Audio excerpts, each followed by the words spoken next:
Mesdames et messieurs, bonsoir. Merci d'avoir choisi RTI 1. Voici les grands titres de ce 20h. Le Premier ministre Amadou Gon Coulibaly appelle à la paix et au rassemblement des Ivoiriens. L'appel a été lancé depuis Fek-Sédougou ce samedi lors de la cérémonie d'hommage des populations de 11 régions de la Côte d'Ivoire au président de la République pour ses actions de développement. Ouagadougou est aux couleurs de la coopération ivoiro-burkinabé. Les drapeaux des deux pays flottent sur les principales artères. La capitale burkinabé accueille les 30 et 31 juillet prochains la 8e conférence au sommet du traité d'amitié et de coopération Côte d'Ivoire-Burkina Faso. Les experts s'attellent aux préparatifs de ce sommet.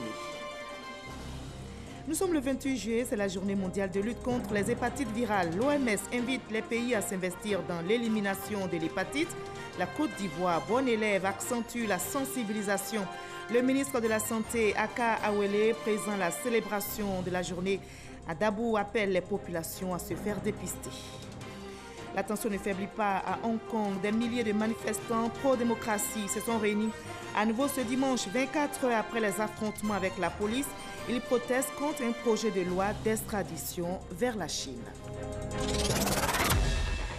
Soyez les bienvenus sur RTI 1. Nous commençons tout de suite par cet appel à la paix et à l'unité du Premier ministre Amadou Gon Coulibaly lancé aux Ivoiriens. L'appel a été lancé depuis Fek-Sédougou ce samedi lors de la cérémonie d'hommage des populations de 11 régions de la Côte d'Ivoire au président de la République Alassane Ouattara pour ses actions de développement. Le chef du gouvernement peut compter sur le soutien des têtes couronnées pour relayer ce message de paix. Alexis Ouedraogo. Si le rendez-vous de Ferké était celui de la reconnaissance d'une population du Grand Nord à son fils, il était aussi un appel à la cohésion sociale par l'entremise des chefs et rois traditionnels. Distingués chefs traditionnels de communautés et guides religieux, ensemble, nous sommes plus forts. Ensemble, nous pouvons lever dans la cohésion et la fraternité les obstacles au développement économique et social. Ensemble, nous pouvons apporter un message de cohésion et de paix à la Côte d'Ivoire. Ensemble, tout devient possible. Parlez donc à vos enfants. Oui, sachons garder raison. Sachons garder raison. Et il faut dire à tous que chacun doit contenir dans ses comportements. Chacun doit contenir ses ambitions dans les limites du tolérable et du raisonnable. Ici à Fek-Sédougou, je veux le dire tout net, tant qu'il s'agit de discuter sur les questions essentielles de la vie de la nation, le président de la République et son gouvernement resteront toujours ouverts au dialogue. Mais aucune manœuvre politicienne ou dilatoire visant à installer le désordre dans ce pays ne sera tolérée. Un appel, bien entendu, qui se veut ciment de la cohésion de la nation. Et que retenir d'autres à l'issue de cette cérémonie d'hommage? Qu'en pensent d'ailleurs les populations qui ont effectué le déplacement dans la région du Kyologo? Voyons leurs différentes réactions au micro de nos reporters. Je suis ressortissant de Bouna, de Bunkani, qui voit ce qui se passe dans ce pays depuis des années. J'ai quand même la cinquantaine. J'ai vu plusieurs étapes de vie de la Côte d'Ivoire. Et ces dernières années, on voit les avancées. Les populations du Nord ont raison de dire merci au président. Parce que je vais vous citer quelques exemples. Quand vous prenez la route d'Odiéné à Gbélégbang, le bitumage vient d'être terminé. La route d'Odiéné à Bundiali, le bitumage vient d'être terminé. Nous sommes en train de bitumer la route Odiéné, frontière Mali, Odiéné, frontière Guinée. Nous sommes en train de bitumer la route Bouna-Doropo. Ce qui fait courir les transporteurs aujourd'hui, ce sont les réalisations qui ont été faites en Côte d'Ivoire en termes d'infrastructures routières, mais particulièrement les réalisations qui ont été faites ici au nord, qui commencent à désenclaver toutes les localités. Les femmes doivent être au devant des cérémonies d'hommage parce que nous avons un président qui reconnaît toute la place de la femme et pour lui la femme n'est pas derrière mais à côté de l'homme. Alassane Ouattara a mis la Côte d'Ivoire au travail. Alassane Ouattara est en train de bâtir la Côte d'Ivoire sur les fondamentaux que nous avons hérités de Félix Houphouët-Boigny. Un tel personnage, une telle personnalité doit être magnifiée et nous sommes là solidaires du nord de la Côte d'Ivoire pour magnifier le développement de la Côte d'Ivoire parce que le développement n'a pas de région géographique. Dans ce cas ici, ce n'est pas une auto-célébration. C'est une façon de dire que le fils que le Nord a envoyé en mission a bien réussi sa mission. On remercie Dieu, on lui fait des bénédictions. C'est le sens de cette cérémonie. Aujourd'hui, c'est le Nord qui est rassemblé pour rendre hommage au président Alassane Ouattara. Mais vous avez constaté depuis un certain temps, c'est tout le pays qui rend hommage. Nous avons vu annoncer le bélier pour bientôt. Nous avons vu Bangouarou, nous avons vu Bassam, nous avons vu Bangourou. C'est partout.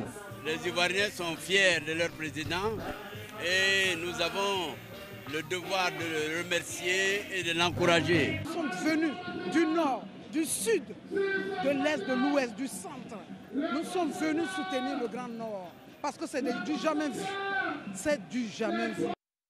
Et la paix est aussi prônée dans la coopération Côte d'Ivoire, Burkina Faso. Vous allez le voir, Ouagadougou est d'ailleurs aux couleurs de cette coopération.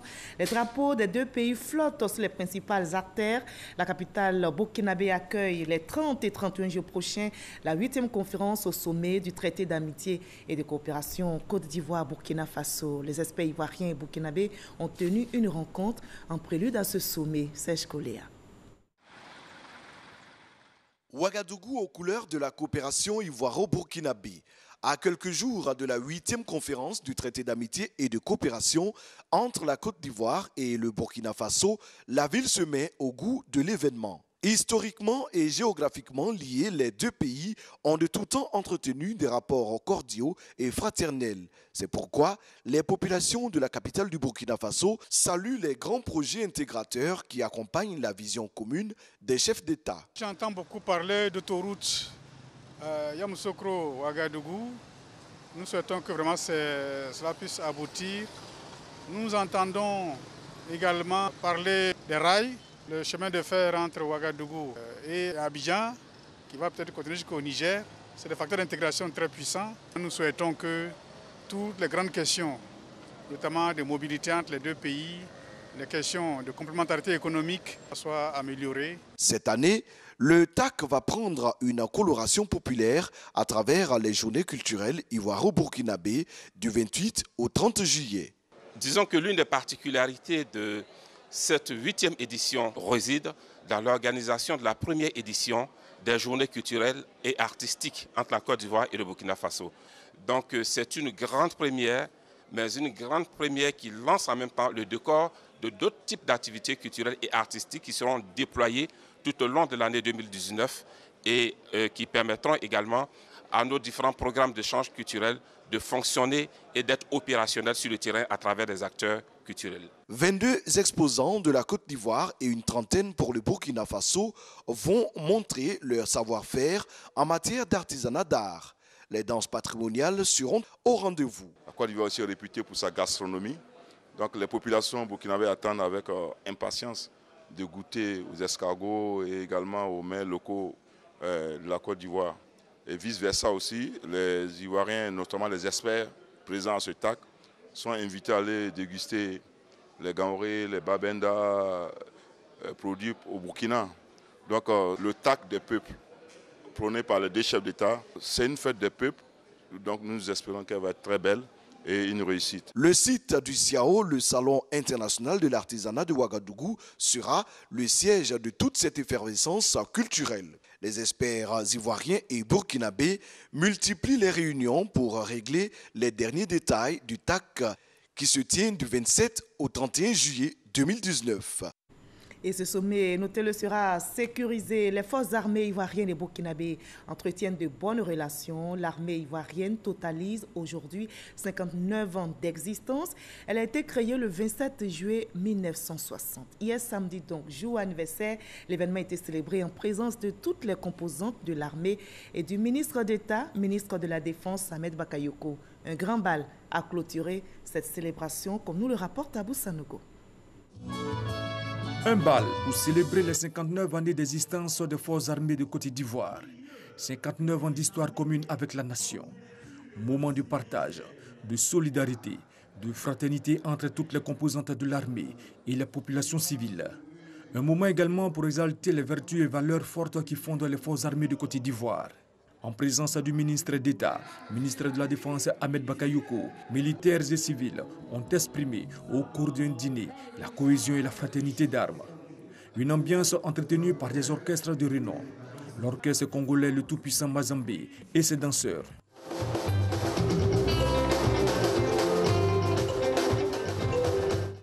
L'orchestre de la marine, les cols bleus.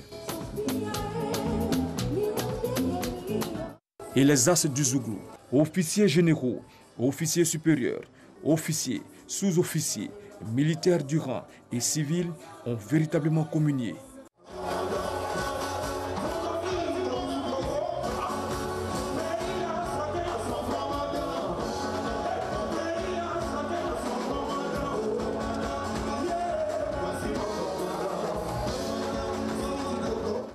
Des artistes chanteurs issus des rangs des armées étaient de la partie. À cette soirée, militaires et civils ont rivalisé d'ingéniosité sur la piste de danse.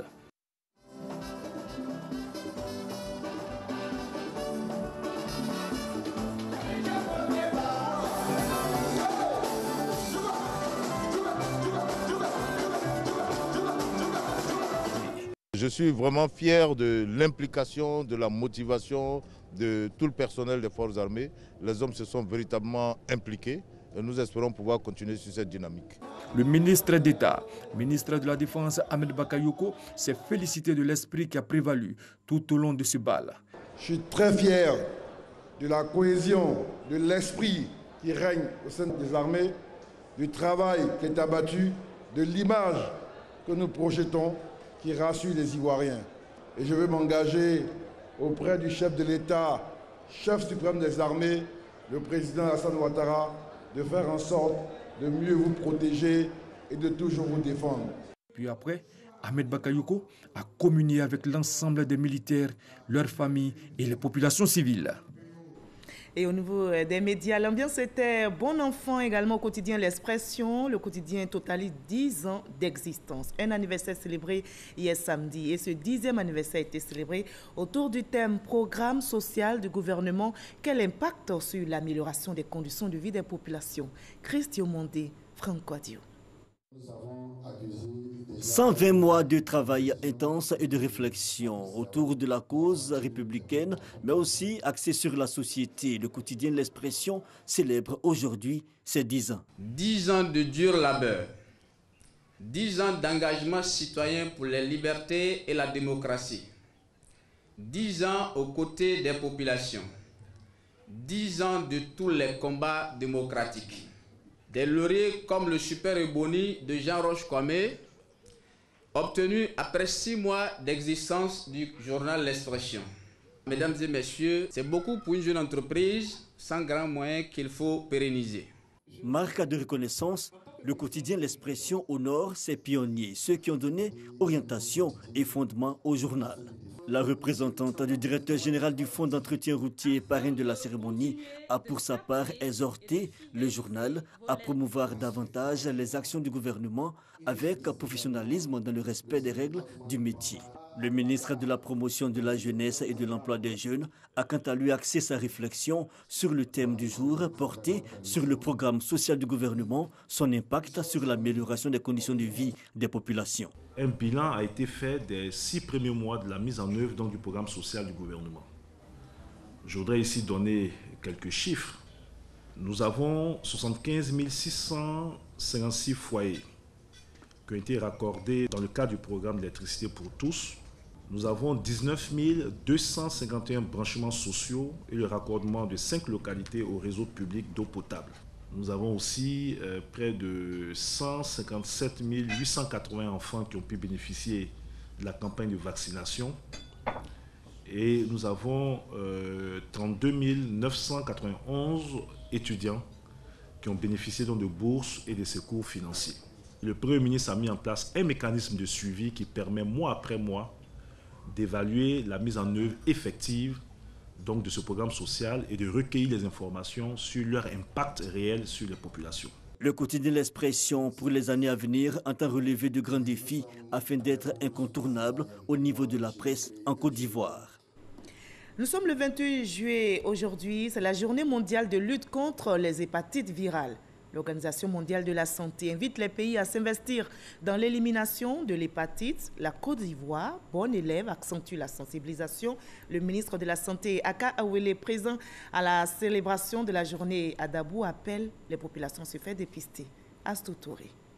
L'hépatite ou encore la maladie du foie est une affection qui continue de prendre de l'ampleur dans le monde. Selon l'Organisation mondiale de la santé, OMS, l'hépatite B et C toucherait plus de 325 millions de personnes dans le monde. Cette affection existe sous plusieurs formes, A, B, C, D et E. 5 virus, tous aussi dangereux que mortels, avec des voies de transmission différentes. Les hépatites A et E sont de transmission oro-fécale. Les hépatites B, C et D se transmettent exactement comme VIH-Sida, c'est-à-dire par le sang, par les rapports sexuels non protégés, par la salive et par la transmission mère-enfant.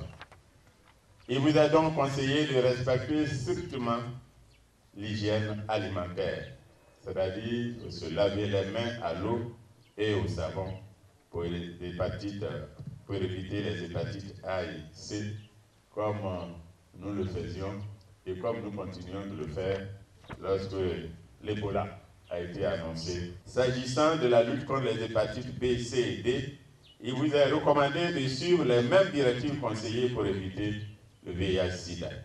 Avec un taux de prévalence de 13%, l'hépatite B sévit en Côte d'Ivoire par négligence ou par méconnaissance. Elle tue 10 fois plus que le VIH et le virus est 100 fois plus résistant que celui du VIH-Sida. Quand elle est détectée tôt, la maladie peut se guérir en 6 mois. Considérée comme un tueur silencieux, derrière toute bonne santé apparente peut se cacher une hépatite virale. Raison pour laquelle le ministre de la Santé et de l'Hygiène publique exhorte les populations à se faire dépister. Pour une meilleure santé donc pour tous, j'invite en conséquence les parents à adhérer au programme national de sensibilisation sur les hépatites virales ainsi qu'au programme élargi de vaccination des enfants qui se fait gratuitement dans les centres de santé et hôpitaux sur l'ensemble du territoire ivoirien. Les hépatites B, C et D sont les premières causes de cirrhose et de cancer de foie en Côte d'Ivoire. Et le cancer primitif du foie est le 3e cancer après celui du sein et de la prostate. Le ministre a également annoncé la réhabilitation totale de l'hôpital général de Dabou avec la mise en fonction de son bloc opératoire. Également la construction du CHR et l'hôpital général de Songon. Le thème de la célébration de cette année est « Investir dans la lutte contre les hépatites ». L'Organisation mondiale de la santé entend bouter hors du monde les hépatites d'ici à 2030. Elle invite donc les États à s'approprier cette lutte. Et le ministère de la Santé nous interpelle sur les hépatites virales, mais également nous invite à donner de notre sang pour sauver des vies. La banque de sang, selon le Centre national de transfusion sanguine, connaît des difficultés. À Boaké, l'appel a été entendu, notamment par le député Charles Niaoré, qui vient d'initier une matinée de don de sang. Kader Sogodogo. Le Centre national de transfusion sanguine de Boaké, avec les efforts du gouvernement, se porte administrativement bien. Cependant, il peine à atteindre son objectif de mobilisation annuelle de poches de sang. Cette année, on a un objectif de 15 000 prélèvements par an. L'année dernière, on était à 12 000, donc vous voyez qu'on a 3 000 prélèvements qu'on n'a pas pu faire en 2018. Mais 3 000 prélèvements, c'est 3 000 possibilités de voir des femmes enceintes décédées parce qu'il n'y a pas de sang. 3 000 possibilités de voir des enfants de 0 à 5 ans décédés dans nos structures sanitaires parce qu'il y a ce gap-là. Un minimum de 15 000 poches de sang à mobiliser cette année. Le besoin est donc important et le défi est grand. Mais le Centre national de transfusion sanguine de Boaké peut compter sur le député Charles Niaoré pour atteindre son objectif. Celui-ci, à la tête d'une forte délégation de jeunes de Boaké et de la Force 2015, a initié une matinée de don de sang. Tous les jours, ce sont des accidents. Tous les jours, ce sont des accouchements difficiles pour nos épouses, pour nos mamans. tous les jours, ce sont des enfants qui sont malades et qui ont besoin de sang. Il est bon que de temps à autre, que nous venions au Centre national de transfusion sanguine pour donner un peu de notre sang pour sauver de nombreuses vies humaines. Une action humaniste qui sonne comme un appel aux populations de Bouaké. La population, on exhorte nos autorités et on s'est réjoui de voir l'appui de nos politiques, de nos administratifs dans cette quête-là, qui est une quête pour le bien-être de tous. Notons qu'en Côte d'Ivoire, le besoin en poche de sang est de 230 000.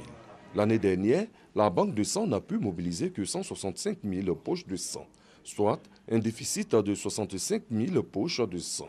C'est-à-dire que les Ivoiriens n'ont pas encore la culture du don de sang. Et pourtant, chaque jour, ils sont nombreux à mourir dans nos hôpitaux par manque de sang. L'alarme a sonné et la mobilisation de tous est nécessaire.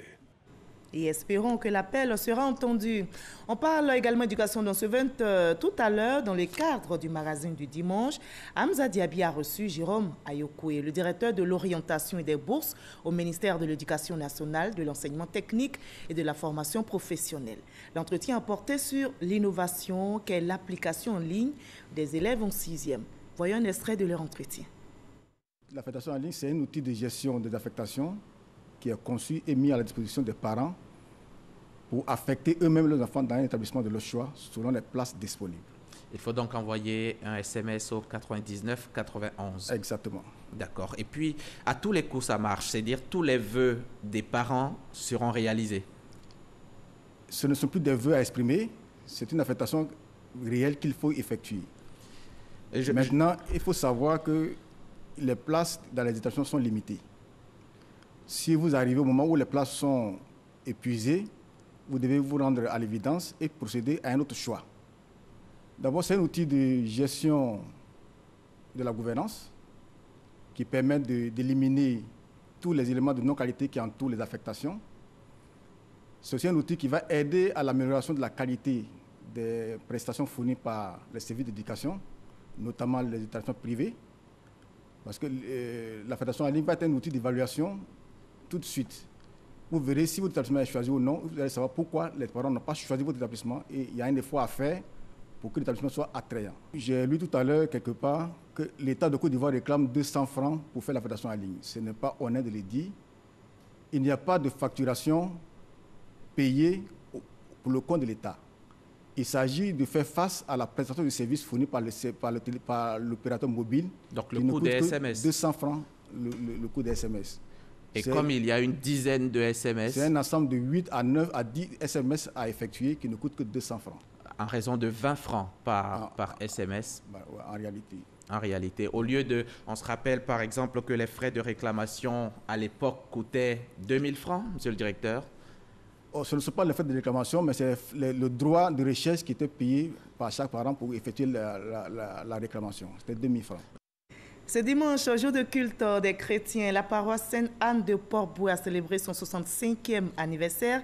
La paroisse, créée en 1954, était donc en fête. 65 longues années au service du Christ que les fidèles ont commémoré aujourd'hui par un culte spécial marqué d'action de grâce et de prière. Herman Divé.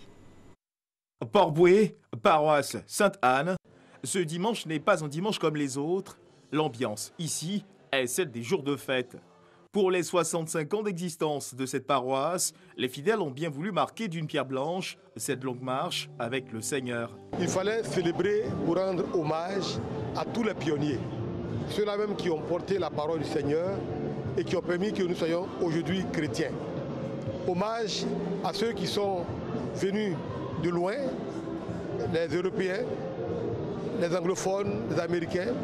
Hommage à ceux qui ont accueilli la parole, c'est-à-dire nos frères de Côte d'Ivoire. C'est pour nous une manière de commémorer cette grâce que Dieu a fait pour la paroisse, pour la communauté de Sainte-Anne et en même temps pour notre cité de Port-Boué.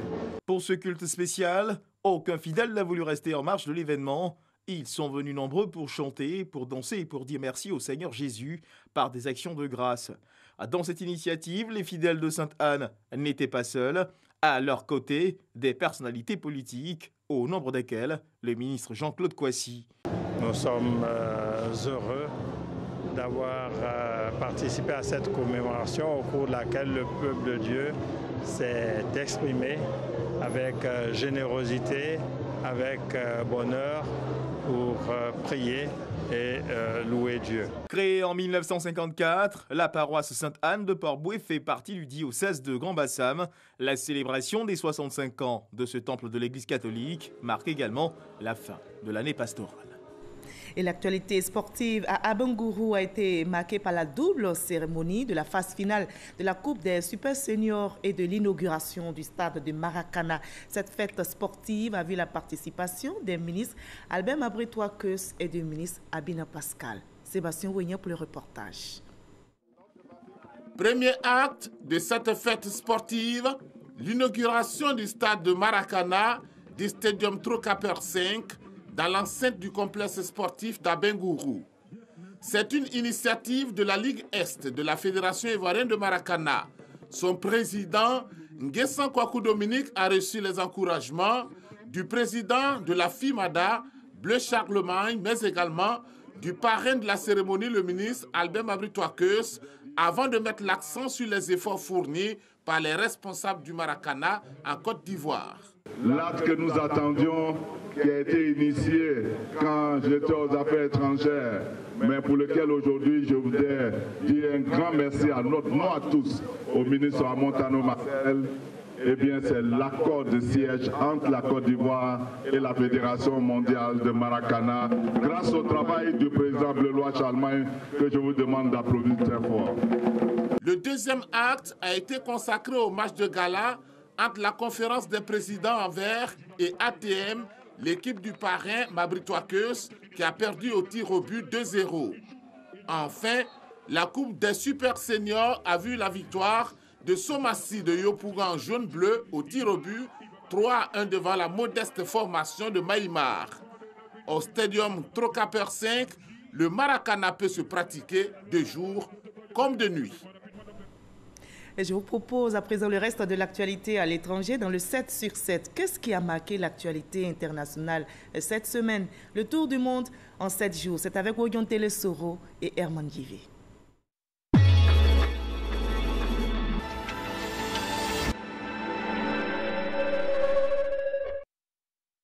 Des hommes armés ont attaqué 3 villages dans l'état de Sokoto, dans le nord-ouest du Nigeria. Une attaque qui a fait 37 morts selon des sources locales et officielles.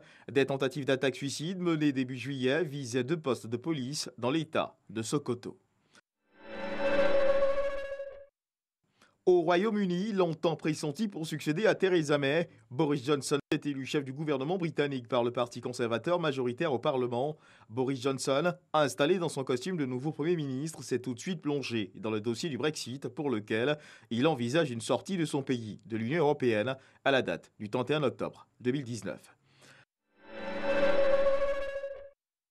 Le général nigérien Umaru Gassama commande désormais la force anti-djihadiste du G5 Sahel, succédant ainsi au général mauritanien Hanena Houlsidi en poste depuis juillet 2018. L'arrivée du général Umaru est perçue comme la relance des opérations conjointes de la force constituée par les 5 États du Sahel, la Mauritanie, le Mali, le Niger, le Burkina Faso et le Tchad. Disparition douloureuse pour le peuple tunisien. À la tête du pays depuis 2014, le président Béji Caïd Essebsi est décédé jeudi matin à l'hôpital militaire de Tunis à l'âge de 92 ans. Il avait été admis la veille pour des soins intensifs pour difficultés respiratoires. Mohamed Ennasser a été désigné président par intérim et a prêté serment.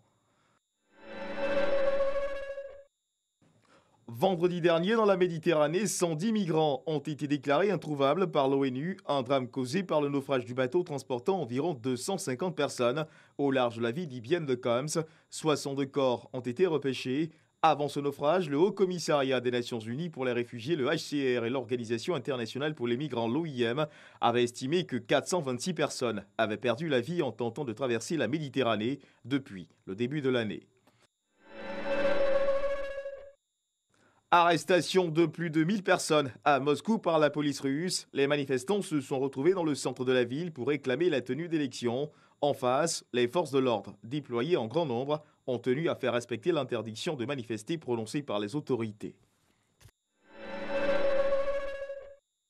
Ce sont des milliers de manifestants qui ont bravé l'interdiction de se mobiliser dans les rues de Hong Kong. Cette 8e semaine de contestation a occasionné 13 arrestations. La veille, des accrochages ont eu lieu entre forces de l'ordre et protestataires, dénonçant des agressions. À l'origine du mécontentement, le rejet du projet de loi dans son adoption aurait autorisé l'extradition de ressortissants et résidents vers la Chine.